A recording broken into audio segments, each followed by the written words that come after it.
I could have parliament makers in a mere Sandraba, I could have parliament chiefs and put a Tokraba, when I am in the Henderson. Marabana was our Moina, researcher Moina, we have to live up to the expectations of our human world. I don't know, this is hard to get already, I could a concept bearing way. No, I look at Open Sika Kamba. Here, open zero di Mangan, Mango Badi, Wajiba, Moina, you will be shunned to bring a Tumara, live for him, say, with historical responsibility. I said. Political theory say, Matanga, name of the Sumani Yawi. 1920s and 30s and 40s, that's why you're put political theory or theory in general, not only political theory, but theory in general, economic theories. High Bonamsi, money high low. For the Great Depression, 1920 and Topa, first world, second world war, 1939, Topa, Karigilota, Malaysia, my choosing Tokiba, problems in the city, Mudabano, Priya, Mudabano, Haiwan, Psychology, Marabana, theory of philosophy, they are the Java, my theory, Kudon, Tibanakiba, Adumba, phase of human knowledge and history that Pakistan behind the road. Adumana, Massive 2020 money talking about I could get gathering words, I could political philosophy or political theory or political caliber, and my chosen your silver color, high up and way of Madame Slay, whatever now, my chosen the Sitarapomatum, me and other beings Salataba, Tibar, Kunzel, Porto, Matamadi, Pankamara, high aging of Hawaii, whatever now, high power, the state quality, high Darby, Mandarin, River, I could put up Yawa. I could immediately concepts how the law die. I could Apokunano Pami, I could come to the down Sema Pami, I was saying. Madamana, when I given the platform set up, I could not just say to the Madamasi, Kadino, Hideki, Academy Boina, Manipulate or producing Boikai from the Mamonga, Karamaya problems here, based on the day I was saying, Yamakana, come on the Pokiba, other more for money. One of the Wani in the so I see Karino, Hydro, Hydro, I say now. I forward that. Karino, I've died told the full of a chamber, full of Mangan, Tinanga, other than Manipur, whether a letter in our. There among the political philosophy to the labor training, Amazon, Manipur, multicultural, multi-ethnic, political, Sikai, Nanagar, Manipur, City, high worker, the Sida. How do you Manipur be labor, people, Manipur, the son of a Puari, Piva, Kudam Tandam City, where the Target count, neither young same person, Rosa, Mandi, Hybsona, Karen Yam, Dani, Roma, Hybrid, ethnocentric homeland, see untenable way, some obstinate way, Hydana Tami. Hydra statement, see, young unfortunately, newspapers in the city are local people behind that. Masi, India national mainstream newspapers in the locally, Manipur Academy rejects the demand for ethnocentric homeland as it is untenable and obsolete. Hydra, young John, I really felt that I was able to convey what I was trying to say. Assume Hydra already, Manipur diaspora of Padal Emission as Waimoniana, Mushibidula Pakapidi, was Anna, Sumana Hydra Pasina, community of the Navarro with the Monda, theoretically, philosophically, we use talking among the Hydra innovation of the Yamaki, Hydra Pada, I see my housing. As soon as some Jatrat Pasana, I put on Nasi Manipuri way forward here with critical assessments of Aduna, Hingle Fruit City, Kai from the Sumahundana, Karamai Manipur Sik and Nedaki, High Wakan Adada, ethnocentric homeland of Masi, Junde, Masi, Kayumba, Tanai Putana, Hungabaya, the Highness and Silver, Targati, overlapping space for Ipuna, Pudama Masi. I put a pump of Olasida, Furukiagi, Nioikia, Ozakia Sata Yawi, Masiki, Holosiki Manuka, I put a Meji or the Yumama, Uki, Yumama Nagani, Pangaki, Sembetasi, Hypertargani, I put a highway of business in order to Patava.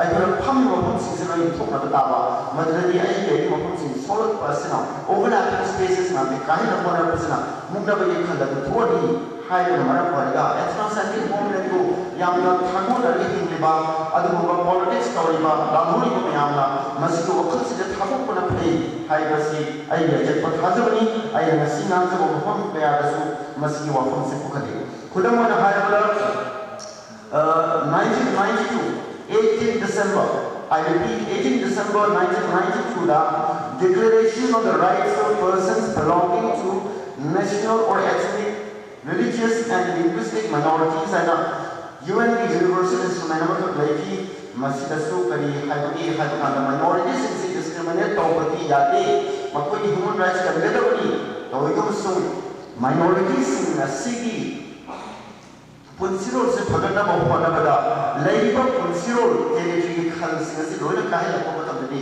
conflict is Polakani ICC PRA article number 27 is created the Lopsinaga Iron Missouri. Masakuna Malay Lepak, Somalia, Yugoslavia, Jimama Sinda, ethnocentric homeland, the Mumbai Bamasum, New Janka, Sikibari, Putani, Kitari, Yatubo, and the Suya, the majority were the ethnocentric homeland concept, highlight in the Lobonomy, other than strongly politics like. Leban strong highly Kanibumba, Kalu Amadi, or the Kaktigo, Yumama, La Mama, Senator, Hypergirati, Young Kamtiba Sukonomi, Amazon, Masina, Sing, Mayota, Tabakia, Amazon, Masina human rights, Amazon, multicultural domains, Kahan, Pandan Kami, Madame Masi, anti-humanitarian political perspective, Amani, High I know what you are going to see, City Kudong Haizing to say, I put the manipulating of some money, somebody high argument, American die, Masida, my jokes and Kumbam, the Suka, Masin Matanga, I put a chicken of some tongue, not an update of some lower and high, Zomia concept that James Scott. Masiki Zomia, like a sick home, Matamaka, sea powder, Kamu see Marka, and the second and a kind of brand away, James Scott, like a cinema Morga, and you know, Hamilton, the ethnocentric home and Dorba, up there the day, Masan, Sabo Hydriba, composing the Sina, ethnocentric politics, and the independent Kodabda. Haiba, a one of them unable to put the labor, Joyce, the Simata, Mundabaka, Natana, Maria Matalaki, the Harris, the same historical name of the Lali City. But when civilization comes in, I go to Matamama the Pure City, Matamama the Yum Saba Hamdi, Poachin Taba Hamdi, the Taka Ponsi function, Mango Richardson upon the Rego Investigation, Balaki, Madame the political science and social sciences, Tamiba, poor state of nature, Hamakami, Haizabadi, Adui, Matamara Pure City, Adui with the Yum Saba Hamdi, Punsiro Yamawari, knowledge, the Lakama of the Saka. Singapore of the Yamawara, Madame poor state of nature. Masiki manifest say European political scientists and other social scientists, Yamakan, Madame, Haiba, Yam poor state of nature, the total tendencies in Europe to the lay other than the side has a New York Punsiro City, Yam Tapwani, Kanino, Hypermatic concepts here, the left and the Madame, Tam Valley the Punsiro in an advanced way.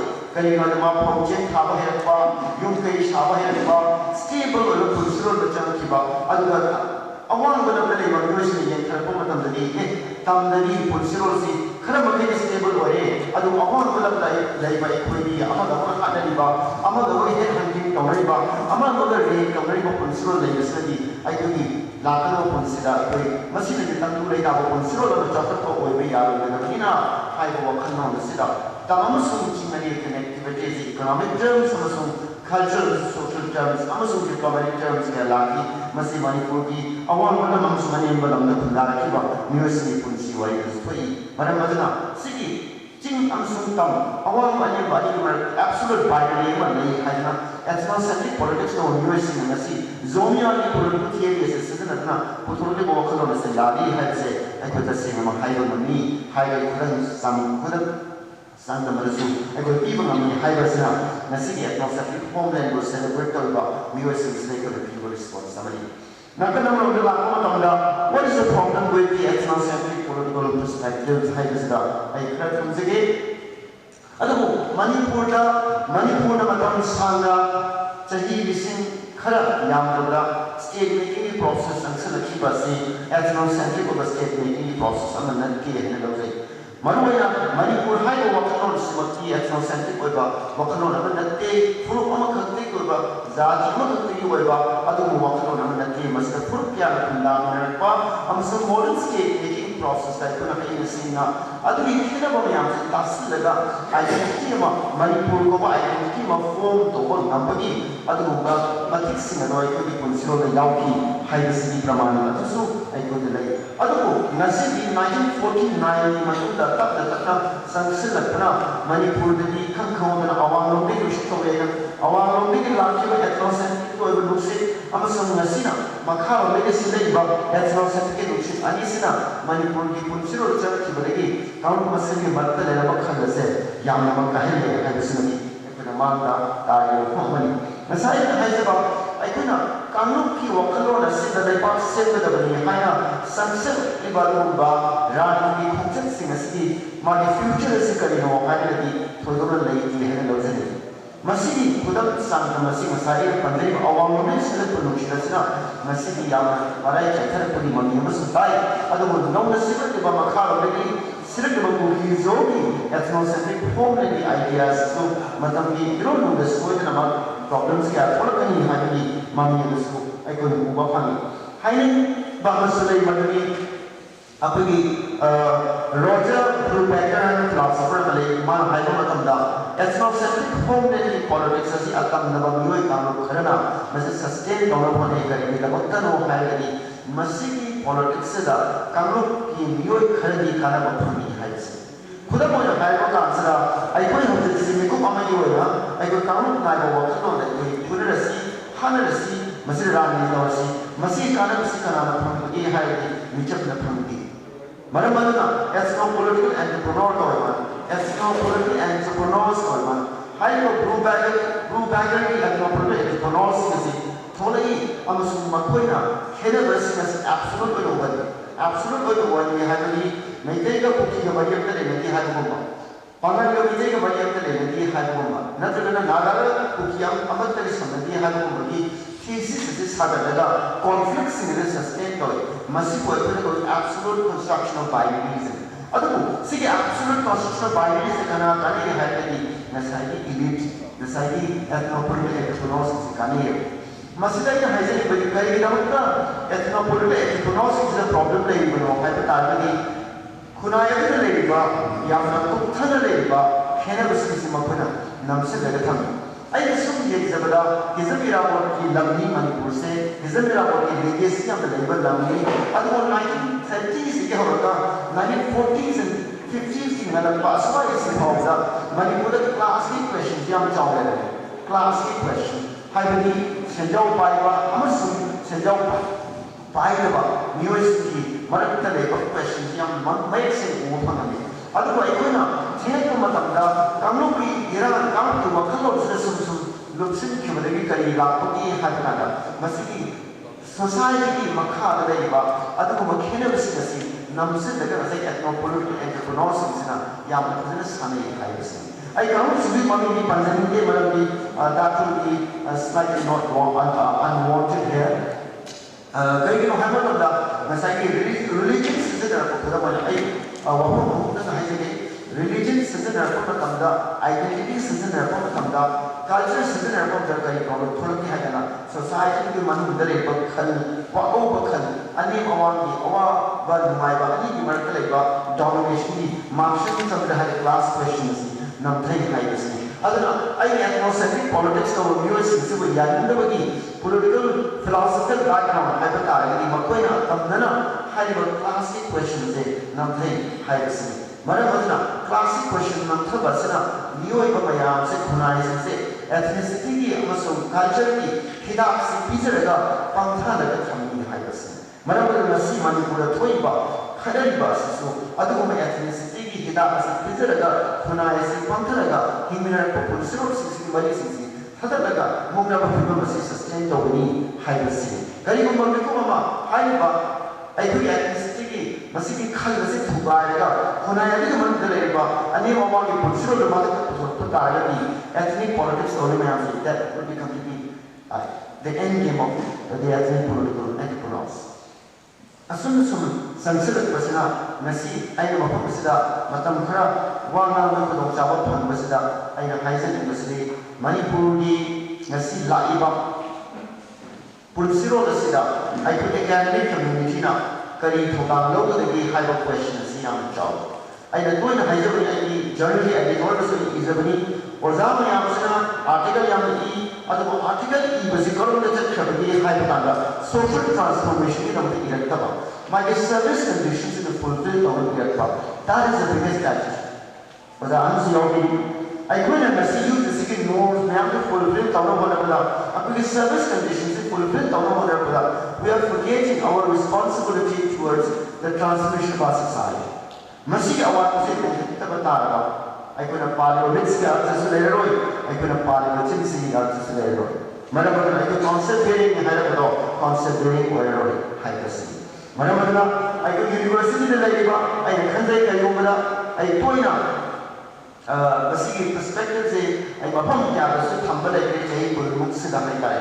I could have conducted the Laiba by Quaysay, the same of the young bonded way. I could see young bounded way. I could have limited way. Kaya na bounded with atmosphere with full the circles of the Toki, Hydrosi, Karino, Heaven Ozana, Sakara Haini, Pump Tadapi Hidra, Transfer Tobidra, Sakara Haini, Manas Saurada, Mana Furgada, I keep Uyom Sida, I put a Yom Kimana, I put a Panga Sagi, Mananda, Adum Chakra Tami, Adamu, Punsigi, Hasta, Murphy, Kunai, Hasta Academics, and the low human will be highly about policy and a little viable, but I can have sick party or knowledge and productivity. Other Socrates now, Layan, my own walking, Haina, who Pizarra, Mintona Haki. Asuna, Murphy consider academics since each other is young Chowi. I could have found the one number, TV, the one number, Anana Sunati, Madame Masi, question to the other. Masih struggle is a collective struggle for everybody has. Was a research scholar, struggle for community city. I could have forum organizations, was academic world view. I could service condition, I could promotion, I could area, I could the high school, Pandam, Mokamasi, young university, Hamisi, Arthur, High I have seen the university walls, I could have a Java knowledge of the Tarbi, I could have seen one, my answer. Could I hear why I promoted there very high school? As I know high school, political theory in the 1920s is Seaboard, economic theory is the 1930s is Seaboard, Punamadu, Habitat, Matamada, Senate of problems in the Matamaki Academy, and Senate of Namuna, Manipur, the sea, why the sea, the same way forward, what is highway. What kind of country loved the Leva was asking how many research scholars in the Dias Young Chow. Lushaputta, I had to say, academic research forum, Jim University, the Lake Pase, Yam Chow, otherwise, General Amusum, in a world from the University, Sarugami, over the Puchel, I University, City, Manunda, Putoiba, knowledge system per se. I think it could transform over Mandabaki, other commitment, Amas Thomas Nadu, Labra, I want somebody, Mrs. Wagon. I know what's about University, City, Manunda, Putoiba literature, Sidagi, Temple literature, Kayam, University, war in Mapana, Putoi, High Sumaya, knowledge story. Governor Manunda Yoruba, street literature, Mayamsa, Mapana, Paraba, Wakal Kanadi Iba, Cutler research and production, Yam Adu university system of the lake about a point of political literature now, Garamaki weightage, Garamaki social development slavery, high one somebody, I could demand the partner. Madamana, I get some of the Nasiki Manipura, Garam academic journal, he had said, I put hungry.